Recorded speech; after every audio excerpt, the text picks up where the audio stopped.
The Miller family lived in a massive marble mansion located in the heart of Beverly Hills. Arthur and Elizabeth Miller were among the wealthiest real estate moguls in California, and their only son, Julian, was the center of their expensive universe.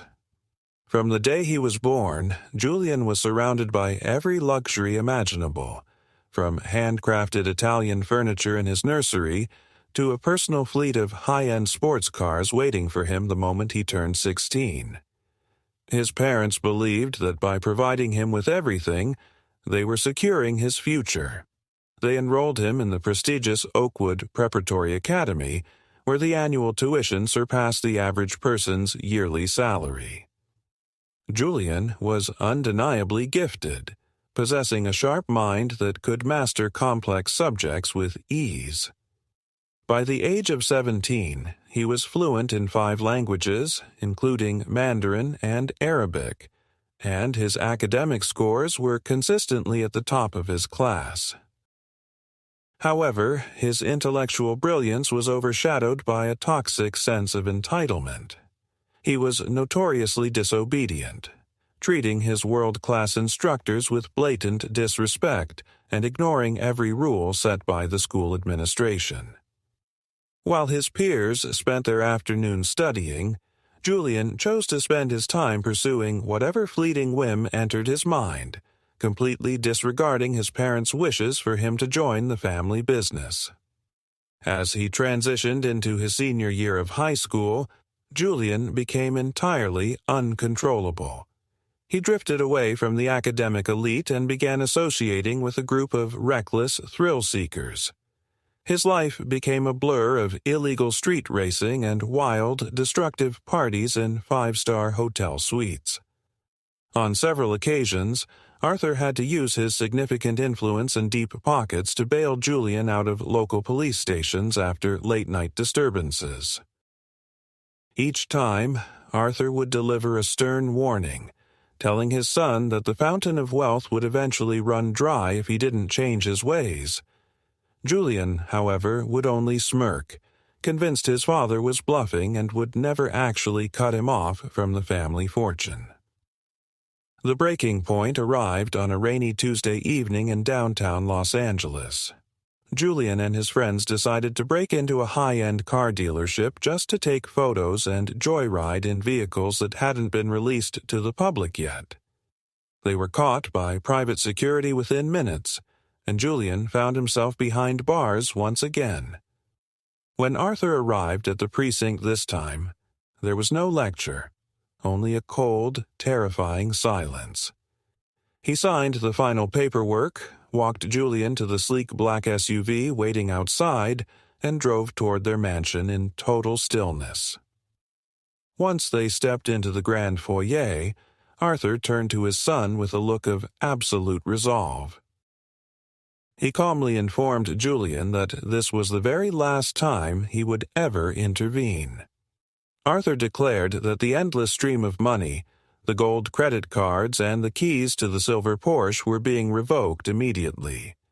He went a step further, stating that Julian was no longer welcome to live under his roof and would have to find a way to pay for his own housing and basic necessities. Arthur handed him a single suitcase and told him he had exactly 1 hour to pack his belongings and leave. At first, Julian laughed, waiting for the punchline, but his father's expression remained stony and unmoving. As the reality of the situation began to sink in, Julian's arrogance turned into desperate pleading. He promised that he would change, that he would never get into trouble again, and that he couldn't possibly survive on his own. But Arthur had heard these empty promises too many times before.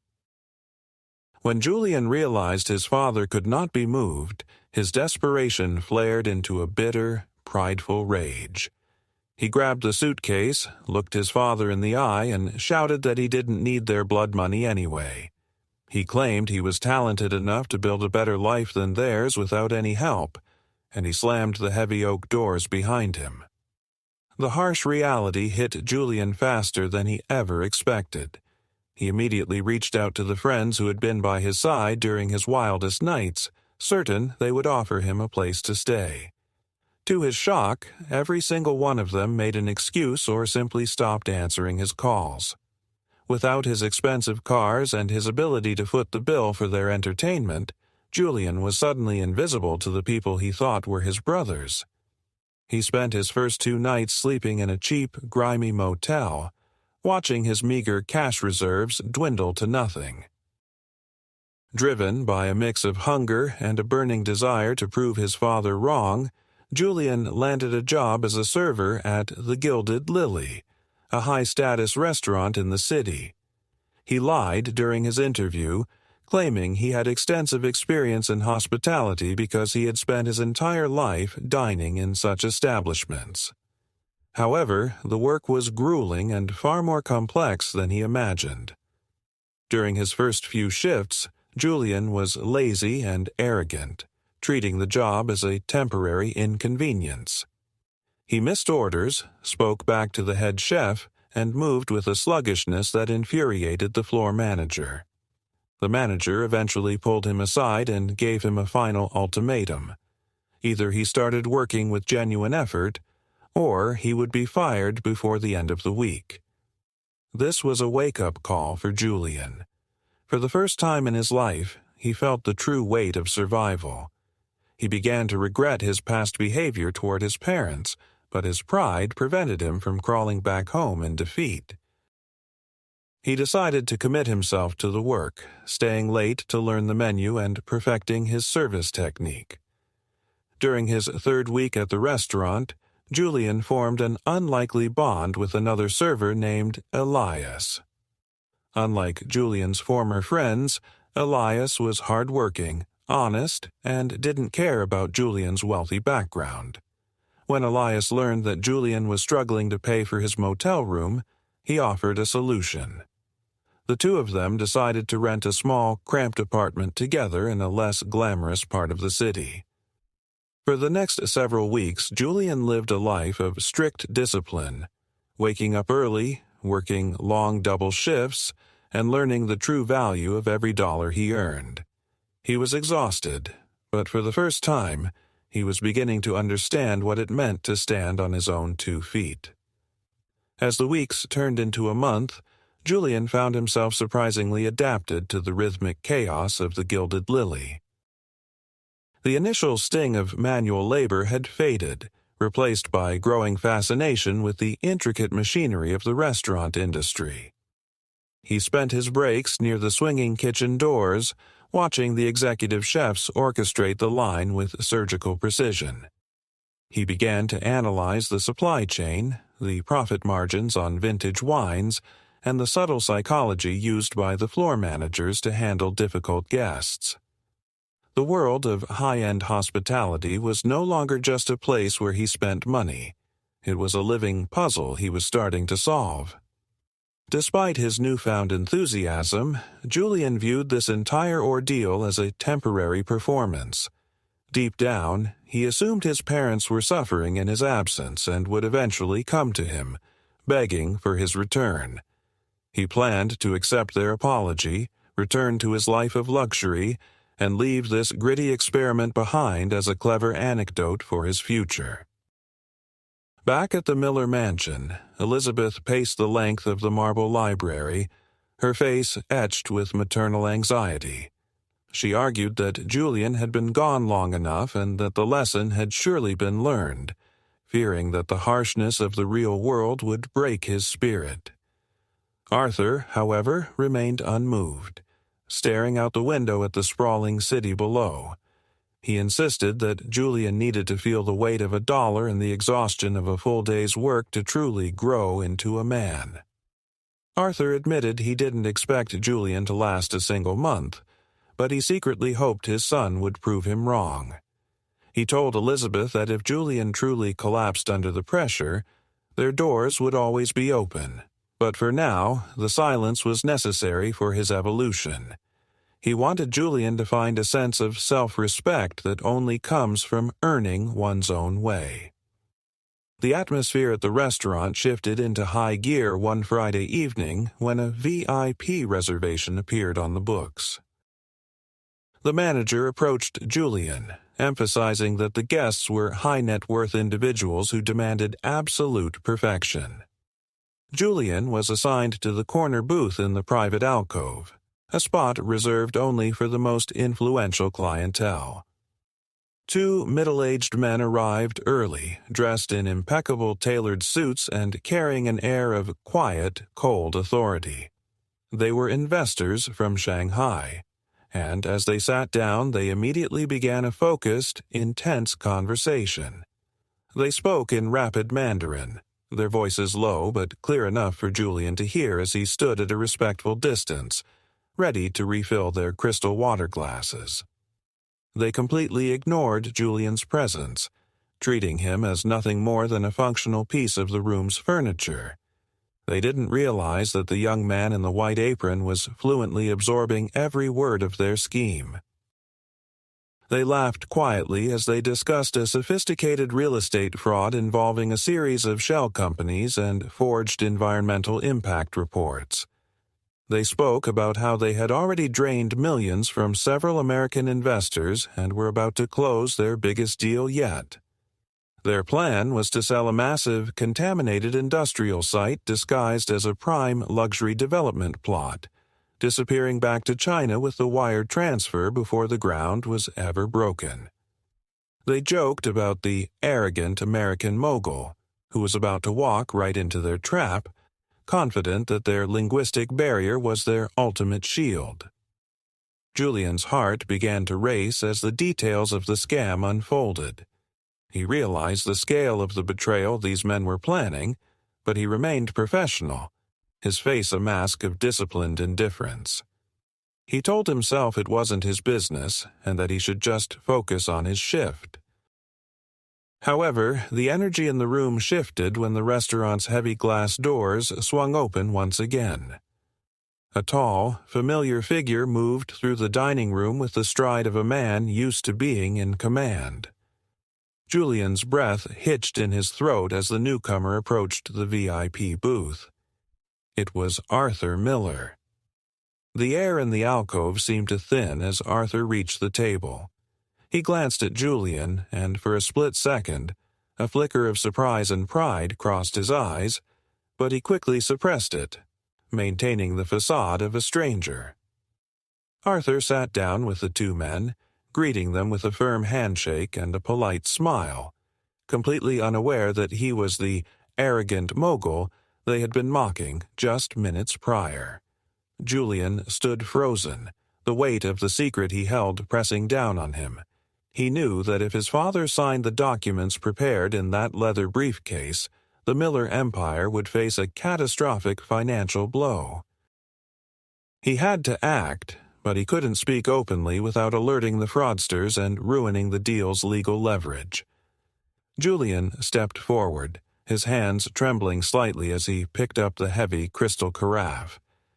He leaned in to refill his father's glass, his mind racing for a way to break the professional barrier. As he leaned over the table, Julian intentionally tilted his wrist a fraction too far. A stream of ice-cold sparkling water spilled directly onto Arthur's expensive navy blue suit jacket and the edge of the legal documents. Arthur jumped back with a sharp exclamation of annoyance, the two Chinese businessmen looking on with looks of utter disgust at the waiter's apparent incompetence. Julian immediately dropped to his knees, frantically dabbing at his father's lap with a silk napkin, whispering a frantic apology that hid the desperate warning he was about to deliver. Arthur stood up abruptly, his face a mask of irritation as he excused himself to the restroom to clean his suit.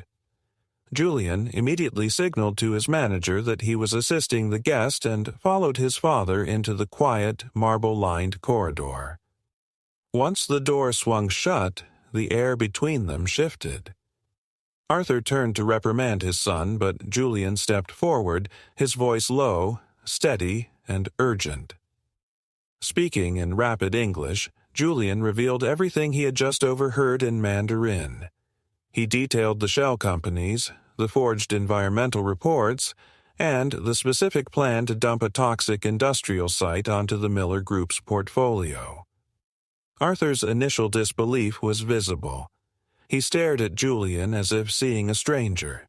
He questioned how Julian could possibly know such intricate financial details. But as Julian translated specific phrases the men had used, the color drained from Arthur's face. He realized his son wasn't playing a prank. He took a long breath, adjusted his damp tie, and looked Julian in the eyes with a newfound sense of respect. He told Julian to return to the floor and act as if nothing had happened. Arthur walked back into the dining room. His demeanor transformed into that of a shark.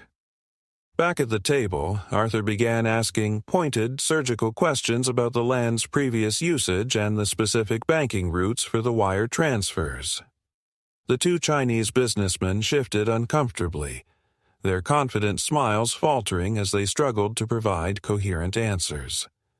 They attempted to deflect with vague corporate jargon, but Arthur could see the cracks in their story. Realizing the deal was built on a foundation of lies, Arthur calmly closed his leather folder, stood up, and informed them that the Miller Group would not be moving forward with the partnership. Without waiting for a response, he walked out of the restaurant, leaving the two men stunned. The fraudsters remained at the table for a few moments, their faces darkened by the sudden failure of their scheme. They began whispering harshly in Mandarin, convinced they were still safe behind their language. They muttered about how the stupid American must have developed a lucky gut feeling, but they laughed it off, saying they would simply find another gullible tycoon tomorrow. As Julian leaned over to clear their expensive appetizers, one of the men looked at him with pure vitriol. He sneered and said in Mandarin, "Look at this pathetic, clumsy servant, a brainless peasant who can't even pour water. This is why people like him stay at the bottom of the world." Julian paused, his hand gripping the tray. He looked the man directly in the eye and responded in flawless, elegant Mandarin. He told them that while they were busy insulting a servant, they had failed to realize that the servant was the one who had just dismantled their entire operation. He informed them that he had recorded their earlier conversation regarding the illegal offshore accounts they mentioned, a detail so private they thought no one could ever know. The two men turned ghost white, their arrogance collapsing into genuine terror. Julian finished by calmly suggesting they leave the country before the authorities received the recording of their confession. They scrambled out of the restaurant in a panicked silence, their reputations and plans in total ruin. The following morning, Julian arrived for his shift at the usual time, prep work as his primary focus.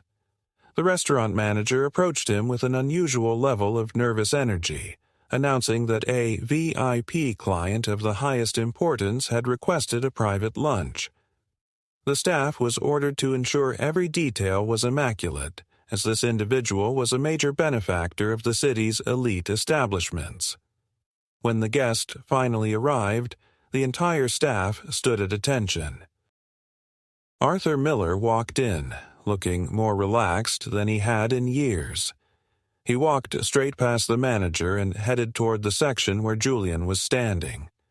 To the absolute shock of the entire staff, the billionaire reached out and pulled the young waiter into a powerful, genuine embrace. The room went silent as Arthur told Julian, loud enough for those nearby to hear, that Julian had saved the family from a catastrophic mistake and that he had never been more proud of him. He told Julian that he loved him and that the doors to their home were wide open, waiting for his return. Julian accepted the hug, but his eyes wandered toward the kitchen and the blueprints of the restaurant's operations he had been studying. He told his father he was ready to come home, but not to return to a life of idle luxury. Julian returned to the mansion that evening, but his focus had shifted entirely.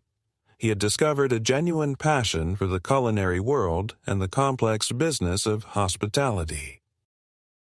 With Arthur's enthusiastic support and financial backing, Julian began a serious academic study of the global restaurant industry. He didn't do it as a spoiled heir, but as a man who had felt the weight of the apron. He reached out to Elias, the friend who had shared his cramped apartment, and offered him a partnership. Together, they began designing a new kind of dining experience. Over the next several years, Julian and Elias worked side by side, eventually building a massive, world-renowned restaurant empire that stood as a testament to the hard lessons Julian had learned on the floor of the Gilded Lily.